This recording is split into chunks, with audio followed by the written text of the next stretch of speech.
যখন আমি আমার ঘর থেকে বের হলাম তখন আমার মনে হলো যেন আশেপাশে কিছু অদ্ভুত ঘটছে। হঠাৎ করে আমি দেখলাম পাশের ঘরে থেকে কিছু অদ্ভুত আওয়াজ আসছে। আমি সেই আওয়াজগুলো মনোযোগ দিয়ে শুনতে চেষ্টা করলাম।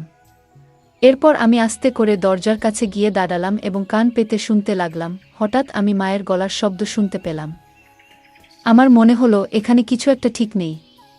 আমি ভাবলাম ভেতরে ঠিক কি হচ্ছে সেটা দেখা দরকার। কিন্তু সমস্যা হলো ঘরের দরজা ভেতর থেকে বন্ধ ছিল এবং ঘরে কোনো জানালাও ছিল না। তখন আমার মাথায় একটি বুদ্ধি এলো। আমি আস্তে করে এক চোখ বন্ধ করলাম এবং তালার চাবির ছিদ্র দিয়ে ভেতরে দেখার চেষ্টা করলাম। আমি যা দেখলাম তা আমাকে স্তম্ভিত করে দিল। আমি লক্ষ্য করলাম মা এবং চাচা একসাথে এমন কিছু করছেন যা আমার ধারণার বাইরে ছিল। তারা খুব কাছাকাছি বসেছিলেন, যেন কোনো গোপনীয় বিষয় আলোচনা করছেন। মায়ের চোখে অদ্ভুত এক মায়া আর চাচার মুখে একরকম দুষ্টু হাসি ছিল। এই দৃশ্য দেখে আমার হৃদয় ভারী হয়ে উঠল। আমি ভেতরে ভেতরে অস্বস্তি অনুভব করছিলাম। মায়ের এই রূপ আমি আগে কখনো দেখিনি। আমার মনে হতে লাগলো এরকম কিছু তো আমি কখনো ভাবিনি। কিন্তু কেন জানি না, আমার মনে তখন এক অদ্ভুত অনুভূতি হচ্ছিল। ভেতরে যেন একটা অস্বস্তি কাজ করছিল। এরপর আমার মাথায় এক নতুন চিন্তা এলো। চাচার প্রতি মায়ের আচরণ আমাকে গভীরভাবে নাড়া দিয়েছিল। আমিও তো একদিন চাচার সাথে কিছুটা সময় কাটাতে পারি। এক অদ্ভুত উত্তেজনা আমার হৃদয় ছুঁয়ে গেল। নিজেকে প্রমাণ করার জন্য আমারও তো সুযোগ আসতে পারে। আমি ভেতরে ভেতরে ভাবতে লাগলাম কিভাবে এই কাজটা আমি করব, একদিকে ভয় আর অন্যদিকে অজানা ভাবনা। এই দ্বিধার মাঝে আমি ধীরে ধীরে নিজের পরিকল্পনা তৈরি করতে থাকলাম। গল্পের মজা উপভোগ করুন এবং শুনতে থাকুন আমাদের বাংলা অডিও স্টোরি চ্যানেল। বন্ধুরা, যদি এখনও আমাদের চ্যানেল সাবস্ক্রাইব না করে থাকেন তাহলে দয়া করে এখনই সাবস্ক্রাইব করে নিন। আজ আমি আপনাদের নিজের গল্প বলবো। আমার নাম রাগিনী। আমরা শহরে থাকি। আমাদের ছোট্ট পরিবারে আমি আর আমার মা একসাথে থাকি।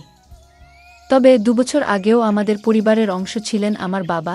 একটি মর্মান্তিক গাড়ি দুর্ঘটনায় আমরা বাবাকে চিরদিনের জন্য হারাই। বাবার মৃত্যুর খবর শুনে তার খুব ঘনিষ্ঠ বন্ধু মনোজ চাচা আমাদের দেখতে আসেন।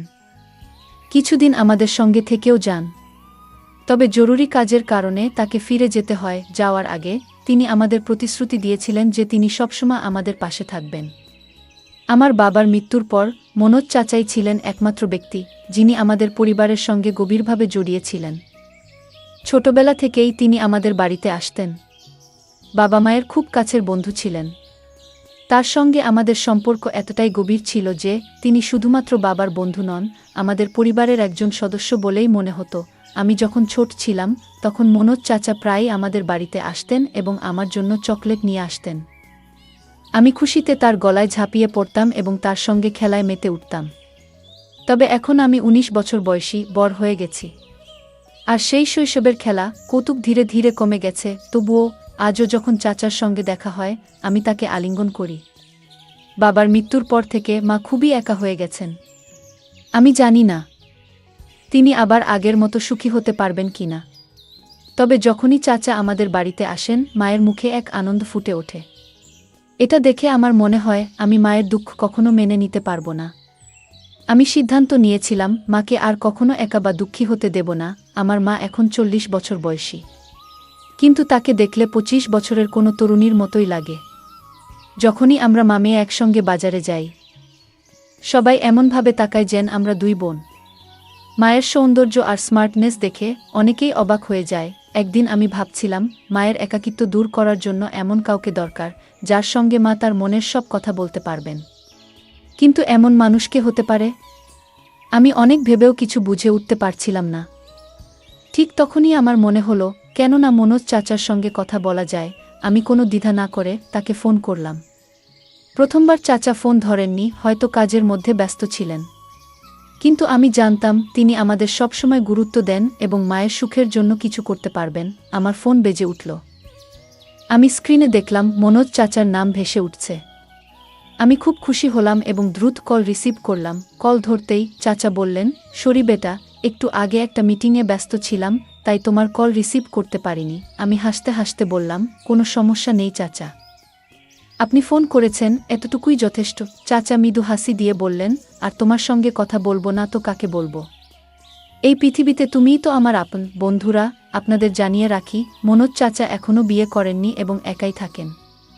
আমরা সবাই তাকে অনেকবার বিয়ে করার জন্য বলেছি, কিন্তু তিনি কখনোই এ বিষয়ে সিরিয়াস হননি। এরপর আমি বললাম, চাচা, যদি কিছু মনে না করেন, আমি আপনাকে একটা কথা বলতে চাই। চাচা বললেন, বলো বেটা, কি বলতে চাও? আমি বলতে শুরু করলাম, চাচা, বাবা আমাদের ছেড়ে যাওয়ার পর থেকে মা খুবই একা হয়ে গেছেন। তিনি কারো সঙ্গে ঠিকমতো কথা বলেন না, খাওয়া দাওয়া ভালোভাবে করেন না। আপনি কি কিছুদিনের জন্য আমাদের সঙ্গে থাকতে পারেন? চাচা কিছুক্ষণ চুপ করে রইলেন। তারপর বললেন, কেন নয়? আমি যেমন আমার বাড়ি থেকে অফিস যাই, তেমন তোমাদের বাড়ি থেকেও যেতে পারবো। এটা বলার কি আছে? আমি আনন্দে অভিভূত হয়ে ফোনটা রেখে দিলাম। খাবার খেতে আমরা টেবিলে বসেছিলাম। তখনই দরজায় কড়া পড়ল। আমি দৌড়ে গিয়ে দরজা খুললাম। সামনে মনোজ চাচা দাঁড়িয়েছিলেন। মা তখনও চুপচাপ টেবিলের পাশে বসেছিলেন। চাচা মায়ের দিকে তাকালেন, কিন্তু মা তার দিকে একবারও দেখলেন না। এরপর চাচা নিজের ঠোঁটের উপর আঙুল রেখে আমাকে চুপ থাকার ইশারা করলেন। আমি তার ইশারা বুঝে চুপ হয়ে গেলাম। চাচা ধীরে ধীরে মায়ের পেছনে গিয়ে দাঁড়ালেন এবং তার 2 হাত দিয়ে মায়ের চোখ ঢেকে দিলেন। মা আস্তে আস্তে চোখ খোলার চেষ্টা করছিলেন। তাকে এইভাবে চেষ্টা করতে দেখে মনোজ চাচা হেসে বললেন, বলতো কে? আমাকে চিনতে পারো? মা মুহূর্তেই চাচার গলার স্বর চিনতে পারলেন এবং বললেন, মনোজদা। দাদা, আপনি কখন এলেন? চাচা মায়ের চোখ থেকে হাত সরিয়ে বললেন, আমি তখনই এসেছি, যখন দেখলাম তুমি মন খারাপ করে বসে আছো। আমি লক্ষ্য করছিলাম চাচার উপস্থিতিতে মা কতটা খুশি হয়ে উঠেছেন। তার মুখে যেন এক অদ্ভুত প্রশান্তি এসেছে, যেন সমস্ত টেনশন মুছে গেছে। তখন চাচা বললেন, মমতা, এবার থেকে আমি সবসময় তোমাদের সঙ্গেই থাকব। আর কখনো তোমাদের ছেড়ে যাব না। বন্ধুকে একা রেখে তার কষ্ট দেখার মতো মানুষ আমি নই। বন্ধুত্বের ঋণ তো বন্ধু শোধ করবেই। মনোজ চাচার এই কথা শুনে মা ভীষণ খুশি হলেন যে এবার থেকে চাচা সবসময় আমাদের সঙ্গে থাকবেন। আমরা সবাই একসঙ্গে বসে খেতে লাগলাম এবং অনেক কথা বললাম। সেদিন আমরা সবাই এক ঘরে শুয়ে পড়লাম এবং রাতভর গল্প করতে করতে সময় কাটালাম। পরের দিন সকালে চাচার অফিসে যাওয়ার কথা ছিল, তাই তিনি আগে ঘুমিয়ে পড়লেন। আমি তার পাশে বসে গল্প করছিলাম, আর কখন ঘুমিয়ে পড়েছি টের পাইনি। সকাল কবে হলো বুঝতেই পারিনি। মা সকালে উঠে নাস্তা বানিয়ে ফেলেছিলেন, আর চাচা তৈরি হয়ে গেলেন। আমরা সকলে একসঙ্গে নাস্তা করলাম। তারপর চাচা অফিসে চলে গেলেন। এভাবে আমাদের দিনগুলো কাটতে লাগলো। আমি চাচাকে বাবার মতোই মনে করতে শুরু করলাম। সত্যি বলতে তিনি আমার নিজের বাবার চেয়েও বেশি গুরুত্ব পেতে লাগলেন, কারণ তিনি আমাদের সঙ্গে ছিলেন, আমাদের খেয়াল রাখছিলেন। এক রাতে আমি আমার ঘরে শুয়েছিলাম। হঠাৎ খুব খারাপ একটি স্বপ্ন দেখলাম। সেই স্বপ্নে আমার বাবাও ছিলেন। আমি ভীষণ ভয় পেয়ে ঘুম থেকে উঠে পড়লাম। আমার কপাল দিয়ে ঘাম ঝরছিল, গলা শুকিয়ে যাচ্ছিল। তাই আমি পানি খেতে চাইলাম, কিন্তু দেখলাম আমার জগটা পুরো ফাঁকা। আমি ভাবলাম রান্নাঘর থেকে পানি নিয়ে আসি। জগটা হাতে নিয়ে ঘরের দরজা খুলে বাইরে বেরোলাম এবং রান্নাঘরের দিকে হাঁটা শুরু করলাম। রাতে আমি পানির জন্য রান্নাঘরে যাচ্ছিলাম। মায়ের ঘর আমার পাশেই ছিল এবং তারপরে মনোজ চাচার ঘর। যখন আমি চাচার ঘরের সামনে দিয়ে যাচ্ছিলাম, তখন একটা মৃদু শব্দ শুনতে পেলাম। প্রথমে ভেবেছিলাম হয়তো চাচা টিভি দেখছেন, তাই বেশি গুরুত্ব না দিয়ে আমি সামনে এগিয়ে গেলাম। কিছুক্ষণ পরে সেই শব্দগুলো আরও স্পষ্ট আর জোরে শোনা গেল। এবার আমার কৌতূহল জাগল। চাচার ঘরের সামনে এসে আমি দাঁড়িয়ে পড়লাম। ভালো করে শোনার চেষ্টা করতেই বুঝতে পারলাম মা যেন কিছু বলছেন। আমি ভাবলাম, এত রাতে মা আর চাচা এক ঘরে কি করছেন? তখনই আমার মাথায় একটা বুদ্ধি এলো।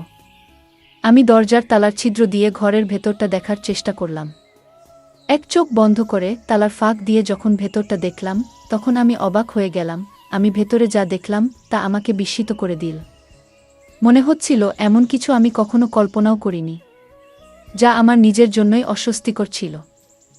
আমি নিজেকে শান্ত করার চেষ্টা করছিলাম, কিন্তু কিছুক্ষণের মধ্যেই আমি অসচেতন হয়ে পড়লাম। পরে দেখলাম মা বিছানায় শুয়ে আছেন এবং মনোজ চাচার সঙ্গে কথা বলছেন। মা বললেন, মনোজদা, এবার থেকে আমাদের ছেড়ে কোথাও যেও না। চাচা মায়ের হাত ধরে বললেন, তোমার আর রাগিনীর খেয়াল রাখার দায়িত্ব এখন থেকে আমার। এই কথাগুলো শোনার পর আমি ধীরে ধীরে নিজের ঘরে ফিরে এলাম। রান্নাঘর থেকে পানি নিয়ে এসে শুয়ে পড়লাম, কিন্তু ঘুম আর এলো না। বারবার মনে সেই দৃশ্য ভেসে উঠছিল। যতই ঘুমানোর চেষ্টা করি কিছুতেই মন শান্ত হচ্ছিল না। ভোর হতে আর বেশি দেরি ছিল না। আমি উঠে গিয়ে বাথরুমে ফ্রেশ হলাম। তারপর গোলাপি রঙের একটি হালকা পোশাক পরে নিলাম। পোশাকটি স্বচ্ছ ছিল এবং আমাকে দেখতে বেশ সুন্দর লাগছিল।